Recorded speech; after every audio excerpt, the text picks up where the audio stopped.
Hello बच्चों, स्वागत है आप सभी का आपके अपने चैनल गॉड क्लासेस पर। गॉड क्लासेस यानी मैथ्स बी एंड मस्ती भी। तो बच्चों, आज की जो क्लास है उसमें हम अप्लाइड मैथमेटिक्स क्लास 11 का एक और टॉपिक करने वाले हैं, लॉजिकल रीजनिंग से रिलेटेड, जिसमें आज हम बात करेंगे सिलोजिज्म के बारे में। अब इसका मतलब क्या होता है और कैसे हमें इसमें क्वेश्चन हमें करने होते हैं। ये एक्चुअली जो ये वर्ड है ना, ये कह रहा है कि ग्रीक वर्ड सिलोजिज्म्स, इस वर्ड से सिलोजिस्मोस, इस वर्ड से ये आया है और इसका मतलब होता है कंक्लूजन। यानी कुछ आपको स्टेटमेंट्स दी जाएंगी, ठीक है, उस स्टेटमेंट के हिसाब से आपको एक कंक्लूजन ड्रॉ करना होगा। Syllogism is a kind of logical argument in which a conclusion is drawn from two और मोर गिवन प्रपोजिशन और statement that are assume to be true. दो या दो से ज़्यादा स्टेटमेंट्स आपको दी जाती है और उन स्टेटमेंट्स के आधार पर आपको एक कंक्लूजन फाइंड करना होता है, एक फाइनल रिजल्ट फाइंड करना होता है, उसी को हम बोलते हैं सिलोजिज्म। ठीक है, अब इसमें हमें क्या करना चाहिए, कैसे हमें करना चाहिए, इसमें कह रहा है जो सबसे आसान तरीका है कि आप वेन डायग्राम्स बनाओ। वेन डायग्राम्स जब आप बनाओगे तो उससे आपको समझना बड़ा आसान हो जाएगा कि कंक्लूजन आपका क्या हो सकता है, ट्रू हो सकता है या फॉल्स हो सकता है। ठीक है, अब यहाँ पर कैसे कैसे सिचुएशन में किस तरह का वेन डायग्राम बनता है। अगर ये कहता है कि ये statement all A are B, ये कह रहा है जितने भी ए हैं अगर वो सारे के सारे बी हैं, मतलब क्या हुआ, जितने भी ए के एलिमेंट है वो सारे बी के अंदर आ रहे हैं। तो इसमें अगर आप वेन डायग्राम बनाते हो तो कैसे बनता है, ए हमारा ये हो गया सेट और बी इसके बाहर हो जाएगा। ऑल ए आर बी, जितने भी ए हैं वो सारे बी हैं, मतलब ए में जितनी भी चीजें आ रही हैं वो सारी बी के अंदर भी आ रही हैं। तो ए को आप अंदर रखेंगे और बी को रखेंगे बाहर। अगर आप इसका कन्वर्स करते हो तो कन्वर्स ट्रू नहीं होगा। आप ये नहीं कर सकते कि ऑल बी आर ए, आप ये नहीं कह सकते, क्योंकि यहां पर कुछ टर्म्स ऐसी हैं जो बी के अंदर तो हैं लेकिन ए के अंदर वो नहीं है। सम ए आर बी और सम ए आर नॉट बी, कुछ ए तो बी है और कुछ ए बी नहीं है। मतलब क्या हुआ, यहां पर आप ये कह सकते हो ये ए का सेट हो गया और एक ये बी का सेट हो गया। तो हम इसमें अगर कहते हैं कि भाई कुछ ए बी हैं तो वो ये वाले आ गए कि कुछ ए जो है हमारे पास वो बी है, यानी बी के अंदर कॉमन है, और कुछ ए ऐसे हैं जो बी नहीं है, वो इधर आ गए। अगर आप इस स्टेटमेंट को उल्टा भी रीड करोगे कि सम बी आर ए और some B are not A, तो भी ये कंक्लूजन यहां पर ठीक रहेगा। उसके बाद तीसरी सिचुएशन क्या आती है, कहता है statement no A are B और नो बी आर ए, कोई ए बी नहीं है और कोई बी ए नहीं है, मतलब दोनों में कुछ भी कॉमन नहीं है, दोनों में कोई रिलेशन ही नहीं है। तो सीधा सीधा क्या करो, दोनों में जब रिलेशन नहीं है, दोनों में लड़ाई हो रही है, तो दोनों को अलग अलग बिठा दो, ए इधर कर दो और बी इधर कर दो। ना कोई ए बी है ना कोई बी ए है। तो इस तरह से आप वेन डायग्राम अलग अलग सिचुएशंस में बना सकते हो। और उसके बाद फिर हम क्वेश्चंस भी करेंगे। एक स्टेटमेंट और आपके पास है, अगर स्टेटमेंट ए और बी आ जाए, कह रहा है ए और बी दोनों बराबर है, तो ए और बी अगर दोनों बराबर हैं तो इसका मतलब क्या हो जाएगा, जो सेट ए है और जो सेट बी है दोनों इसी को ही बोलेंगे हम। सेट ए और सेट बी दोनों अलग अलग नहीं होंगे, दोनों एक ही सेट हो जाएंगे, यानी एक दूसरे को ओवरलैप कर रहे हैं। ठीक है, अगर इस तरह की सिचुएशंस को हमें समझ के फिर उनको वेन डायग्राम में कन्वर्ट करेंगे और वेन डायग्राम में कन्वर्ट करके फिर हम अपने आंसर पे आ जाएंगे। देखिए, पहला जो क्वेश्चन है उसके अंदर कहता है कि ऑल पेन्स आर पेंसिल, जितने भी पेन है ना वो सारे के सारे पेंसिल है। तो हम क्या करते हैं, हम पेन को इधर बना देते हैं कि भाई जितने भी पेन हैं ये सारे के सारे पेंसिल भी हैं, ये पेंसिल हो गई। फिर उसके बाद क्या कहता है कि सम बुक्स आर पेन्स, कुछ बुक्स जो है वो पेन है, कुछ बुक्स है, सारी नहीं है, कुछ बुक्स पेन है। तो इसका मतलब क्या हुआ कि बुक्स जो हैं वो अब ऐसे भी हो सकता है कि बुक्स यहां पर आ जाए, या फिर ऐसे भी बन सकता है कि कुछ बुक्स पेन है, ऐसे भी बन सकता है। मतलब दोनों सिचुएशन पॉसिबल हो सकती है। कुछ बुक्स पेन है यानी पेन और बुक को आपस में इंटरसेक्ट तो करना है हमें। ठीक है, जैसे ये बुक हो गई, ये पेन है और ये पेंसिल है। अब इन दोनों वेन डायग्राम की सिचुएशन को देखकर आपको एक कंक्लूजन पर पहुंचना है कि आपकी जो स्टेटमेंट वन और सेकंड जो है वो ट्रू है या नहीं है। तो पहले स्टेटमेंट में कहता है कि सम पेंसिल आर बुक्स, कुछ पेंसिल जो है वो बुक्स हैं। अब चाहे ये वाला सिचुएशन हो चाहे ये वाला सिचुएशन हो, पेंसिल और बुक का जो वेन डायग्राम है आपस में इंटरसेक्ट तो करेगा ही करेगा।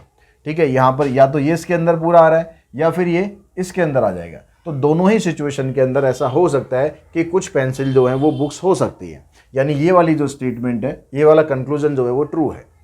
सम पेंसिल आर पेन्स, कुछ पेंसिल पेन है, तो वो तो ऑलरेडी इसने दे ही रखा था भाई, जितने भी पेन है वो सारे पेंसिल है, तो इसका मतलब उसमें से कुछ पेंसिल पेन भी हो सकती हैं।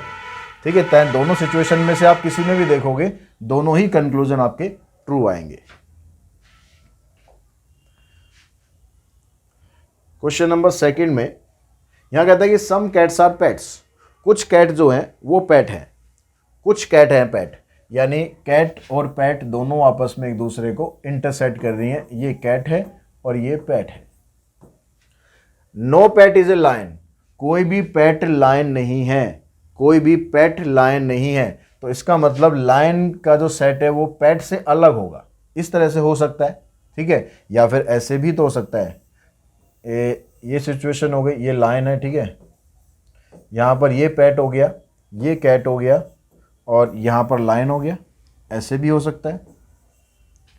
भाई इसको तो इंटरसेक्ट कर ही सकता है ना, यहाँ पर ये दिया हुआ है कि कोई भी पेट लायन नहीं है, तो पेट और लायन का जो आपस में कोई कॉम्बिनेशन नहीं बनेगा, तो हो सकता है कि लाइन बिल्कुल एक अलग सेट हो और हो सकता है कि लाइन इसके साथ इंटरसेक्ट कर रहा हो।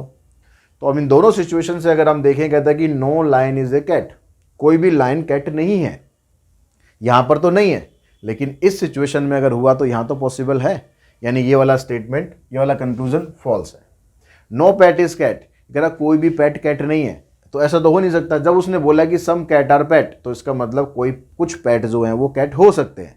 अगर हम इस पर देखेंगे, यहाँ पर ये कॉमन रीजन आ रहा है, यहाँ पर भी ये कॉमन रीजन आ रहा है, मतलब कुछ कैट जो है वो पेट हो सकते हैं या कुछ पेट जो है वो कैट हो सकते हैं, दोनों तरीके से सही होगा। लेकिन ये बोल रहे नहीं होंगे, तो इसका मतलब ये वाला कंक्लूजन भी इसका फॉल्स है। अब आ जाते हैं हम थर्ड पर। थर्ड में कहता है कि ऑल फ्रूट आर ऑरेंजेस, जितने भी फ्रूट है वो सारे ऑरेंजेस हैं, जितने भी फ्रूट हैं, ये हो गया फ्रूट, ये फ्रूट सारे के सारे क्या है, ऑरेंज है। ऑल ऑरेंजेस आर अनियंस, और जितने भी ऑरेंजेस हैं वो सारे अनियंस हैं, जितने भी ऑरेंजेस हैं वो सारे अनियंस हैं, तो अनियंस आ जाएगा इधर।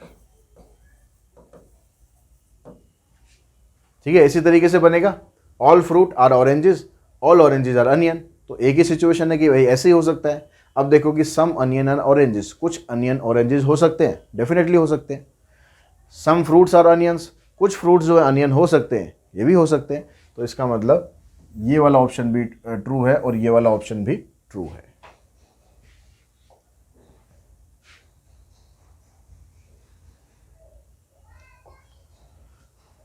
क्वेश्चन नंबर 4 में जाते हैं। 4 में कहता है कि सम रेजर्स आर ब्रशेस, कुछ रेजर्स जो हैं वो ब्रशेस हैं, तो कुछ रेजर ब्रशेस हैं, मतलब ये कॉमन आ सकता है बीच में कुछ पार्ट, ये रेजर्स हो गए और ये ब्रशेस। अब कहता है सम ब्रशेस आर नॉट कॉम्ब्स, कुछ ब्रशेस जो हैं वो कॉम्ब नहीं है, कुछ नहीं है तो कुछ तो हो सकती हैं, कुछ तो हो सकती हैं, कुछ ब्रशेस जो है वो कॉम्ब हो सकती हैं, ऐसे भी हो सकता है। ठीक है, और कोई सिचुएशन है, सम ब्रशेज आर नॉट कॉम्ब्स, ये कह रहा है कि कुछ ब्रशेज कॉम्ब्स नहीं हैं लेकिन कुछ तो हो सकती हैं, तो ऐसे भी हो सकता है, और ये इसके साथ भी इंटरसेक्ट कर सकता है, मतलब रेजर्स, ब्रशेज और कॉम्ब्स ऐसे भी आ सकता है। तो अब यहां पर देखिए, कहता है कि सम ब्रशेज आर रेजर्स, तो वो तो पहली स्टेटमेंट से ट्रू है, सम रेजर्स आर ब्रशेज कर दो या सम ब्रशेज आर रेजर्स कर दो, बात एक ही है, तो ये तो कंक्लूजन ट्रू है। सम कॉम्ब्स आर रेजर्स, कुछ कॉम्ब्स जो है वो रेजर हैं, इस सिचुएशन में देखेंगे तो है, लेकिन अगर ऐसा हुआ तो नहीं है, तो हमें तो पता नहीं ना अभी फाइनल क्या है, तो ऐसा भी हो सकता है, ऐसा भी हो सकता है, तो हम यहां पर लिखेंगे ये वाली स्टेटमेंट जो है ये फॉल्स है।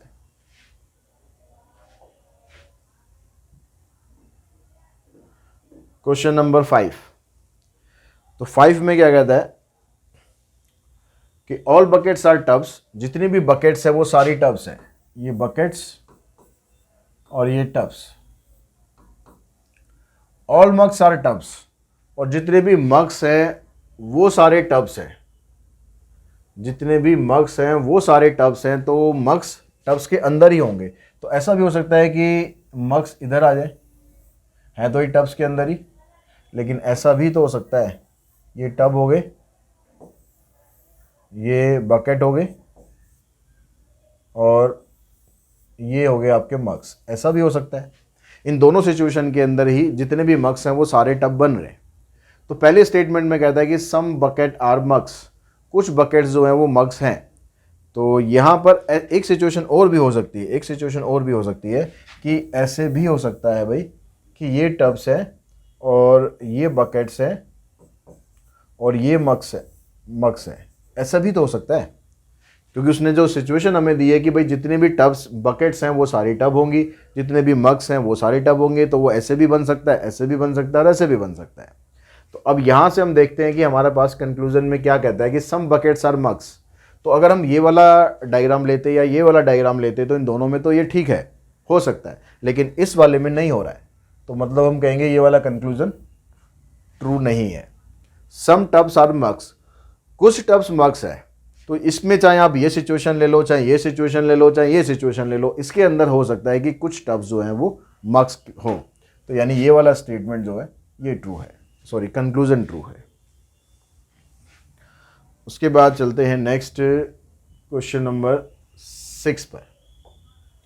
ऑल क्रिमिनल्स आर पॉलिटिशियन, जितने भी क्रिमिनल्स होते हैं ये सारे के सारे पॉलिटिशियंस होते हैं। ठीक है, ऑल क्रिमिनल्स, जितने भी क्रिमिनल्स हैं ये सारे के सारे पॉलिटिशियंस होते हैं। नो पॉलिटिशियन इज प्रिजनर, और कोई भी पॉलिटिशियन प्रिजनर नहीं होता। तो कोई भी पॉलिटिशियन प्रिजनर नहीं होता, मतलब प्रिजनर इधर आ गया, इन दोनों के बीच में कोई वो नहीं है, कॉमन चीज कुछ नहीं है। ठीक है, और कोई सिचुएशन बन सकती है, all criminals are politicians and no politician is prisoner, और कहीं तो सिचुएशन बन नहीं सकती, क्योंकि इसको प्रिजनर को तो ये क्रॉस, पॉलिटिशियन को ये क्रॉस कर नहीं सकता। पॉलिटिशियन कभी भी कैदी नहीं हो सकता। ठीक है, अब कितनी सच्चाई है कितनी नहीं है वो तो आप सभी जानते हैं। All criminals are not prisoners, अब पहले वाला जो स्टेटमेंट कंक्लूजन है उसमें कह रहा है कि all criminals are not prisoners, जितने भी क्रिमिनल्स हैं वो सारे प्रिजनर नहीं हैं। तो यहाँ पर आप देख रहे हो क्रिमिनल्स और प्रिजनर दोनों का एक अलग अलग सेट है। तो ये वाली स्टेटमेंट ठीक है कि जितने भी क्रिमिनल्स हैं कोई प्रिजनर नहीं है, ये कंक्लूजन ठीक है। सम पॉलिटिशियंस आर क्रिमिनल्स, कुछ पॉलिटिशियंस क्रिमिनल हो सकते हैं। तो ये वाला सही बन रहा है, क्योंकि ये पॉलिटिशियन है, इसके अंदर क्रिमिनल्स हैं, तो आप ये कह सकते हो कि कुछ पॉलिटिशियंस क्रिमिनल हो सकते हैं। तो ये वाले स्टेटमेंट, ये वाला कंक्लूजन भी ट्रू है। क्वेश्चन नंबर 7, सेवंथ में कहता है कि ऑल रेक्टेंगल्स आर क्वाड्रिलेटरल्स, जितने भी रेक्टेंगल्स हैं, जितने भी रेक्टेंगल्स हैं ये सारे के सारे क्वाड्रिलेटरल्स हैं। No quadrilateral is a triangle, और कोई भी क्वाड्रिलेटरल ऐसा नहीं है जो ट्राइंगल है। तो ट्राइंगल एक अलग ही दुनिया में है, ट्राइंगल एक अलग ही दुनिया में है। तो अगर हम ये कहें कि ऑल क्वाड्रिलेटरल्स आर रेक्टेंगल, सारे क्वाड्रिलेटरल रेक्टेंगल्स हैं, ये नहीं कह सकते हम, क्योंकि यहां पर ये कह रहा है कि ऑल रेक्टेंगल आर क्वाड्रिलेटरल्स, तो आप इसका कन्वर्स करोगे तो वो ट्रू नहीं होगा, तो ये फॉल्स है। No triangle is a rectangle, कोई भी ट्राइंगल रेक्टेंगल नहीं होगा, क्योंकि रेक्टेंगल जो है वो सारे के सारे क्वाड्रिलेटरल्स होते हैं और कोई भी क्वाड्रिलेटरल ट्राइंगल नहीं है। तो मतलब ये दोनों के बीच में कुछ भी कॉमन नहीं आ सकता। तो ये वाला कंक्लूजन ट्रू है।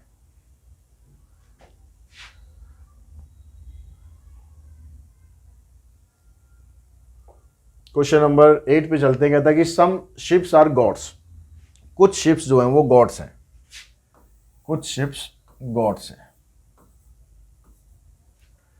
ऑल एनिमल्स आर शिप्स, जितने भी एनिमल्स हैं वो सारे शिप्स हैं। तो जितने भी एनिमल हैं वो सारे शिप्स हैं। तो ऐसे हो सकता है कि भाई एनिमल्स यहां पर आ गए, और कोई सिचुएशन ये तो ऐसे ही रहेगा। तो ऐसा भी हो सकता है कि यहां पर एनिमल्स ऐसे आ जाए, इसके साथ भी कुछ इंटरसेक्ट कर ले। ठीक है, ये भी पॉसिबिलिटी हो सकती है, रहेगा, लेकिन ये किसके अंदर, शिप्स के अंदर ही रहेगा। अब यहां पर देखो कि इसके जो कंक्लूजन है वो क्या है। कह रहा कि सम एनिमल्स आर गॉड्स, कुछ एनिमल्स गॉड्स हो सकते हैं। तो कुछ एनिमल्स गॉड्स नहीं हो सकते। ये अलग अलग, दोनों में आप देख रहे हो कि अलग अलग पॉसिबिलिटीज, अगर किसी में हो भी जाती तो भी सबके अंदर तो वो होगी नहीं। तो इसलिए ये सम एनिमल्स आर गॉड्स, कुछ एनिमल्स गॉड्स हैं। Some ships are gods, all animals are ships, नहीं होगा। नो गॉट ए शिप, कोई भी गॉट शिप नहीं है। तो ऐसा तो नहीं हो सकता, क्योंकि इसने बोला कि कुछ शिप्स जो हैं वो गॉट हैं, तो कुछ गॉट भी शिप हो सकती हैं। तो ये भी स्टेटमेंट, ये भी कंक्लूजन फॉल्स है। तो बस यही क्वेश्चन आपको दे रखे इस एक्सरसाइज में अंदर, जो सारे के सारे क्वेश्चन हमने डिस्कस कर ही लिए, और इसी के साथ ये चैप्टर भी हमने फिनिश कर दिया है। जल्दी मिलते हैं एक नई वीडियो में एक नए चैप्टर के साथ। आज की इस वीडियो में इतना ही। Thanks to all of you.